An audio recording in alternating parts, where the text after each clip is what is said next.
I'm really excited for the set. This is not the full set that we are going to be dealt with. It's very preliminary planning. Okay, this is where you will be, but there is going to be a set of stairs there. So you can walk across this flat space now, but remember that there will be stairs there at one point. Basically, it's being built while you're rehearsing.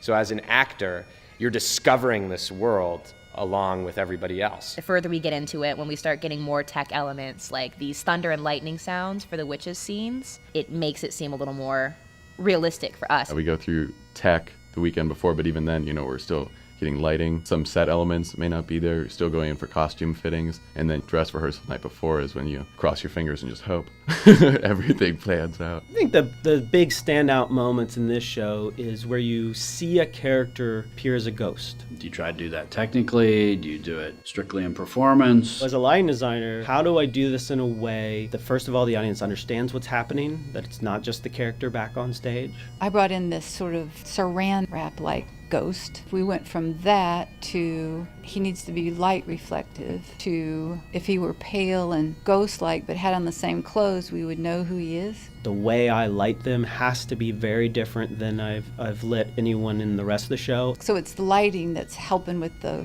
light reflective. I'm just putting a cape on that's real bouncy. You have the issue of the witches and their cauldron. Oh, I'm so excited for the cauldron. I can't remember the technical term for it. I learned this term, a sloted trap. Yes, sloted trap. Operates like a sunroof on a car. It drops and slides back. I didn't want to have to haul the cauldron on and off every time, and so because we're dealing with some pretty effective lighting, I decided that we needed a trap to open up in the center of the floor. So there's this hole in the floor and we shoot light up through it. We can expose the witches to elements: air, light, fog, fire. The most exciting part of the build for Macbeth is the severed head. It's gonna have like blood dripping out of it. Oh, I can't wait. What we're doing is actually taking a life cast of Ben Anderson's head and we're casting it in silicone rubber. It's going to reveal every detail of his skin, down to the wrinkles that, even though he's 21, are already there.